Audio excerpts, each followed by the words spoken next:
Sve balerine su glupe, tako je glasio radni naslov dokumentarne predstave o umetničkim igračicama u Srbiji danas. Šta većina prvo pomisli kada čuje da je neko balerina? Da mogu da stoje na prstima i naprave špagu, čudno hodaju. Koliko ljudi uopšte razlikuje reč baletanka i sintagmu baletska igračica? Jesu li baletske plesačice prepoznate u sistemu profesija?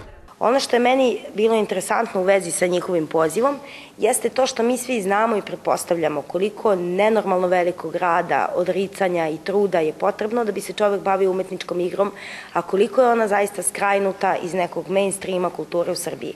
Živimo u zemlji u kojoj postoje 2 stalna baletska ansambla, nekoliko trupa savremenog plesa, koje opet ja pratim dosta njihov rad i mogu da kažem da imaju vrlo ograničen broj publike i vrlo ograničen opseg uopšte ljudi do kojih to stiže i koji su uglavnom pozorišni profesionalci. Ova predstava, njena najveća vrednost je zapravo u tom autorskom timu i tom zajedničkom radu.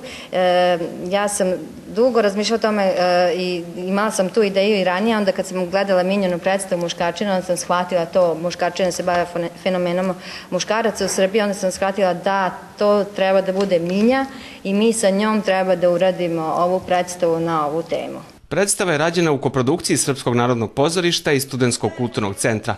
Direktor SKC-a Zdravko Vulin smatra da je rad Foruma za novi ples apsolutni incident na nivou regiona.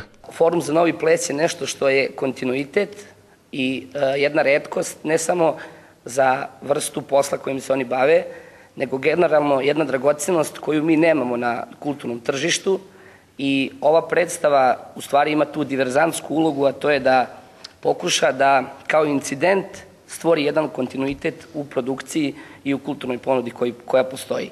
Balerine bolno i duhovito donose intimne ispovesti, kaže upravnik Srpskog narodnog pozorišta Aleksandar Milosavljević i podsjeća da one vežbaju do krvi od 6. 7. godine do kraja karijere, isto tako kao što to radi na primjer Novak Đoković. Da li su one samo meso u baletskim patikama, možete da proverite naredna 3 dana u nizu.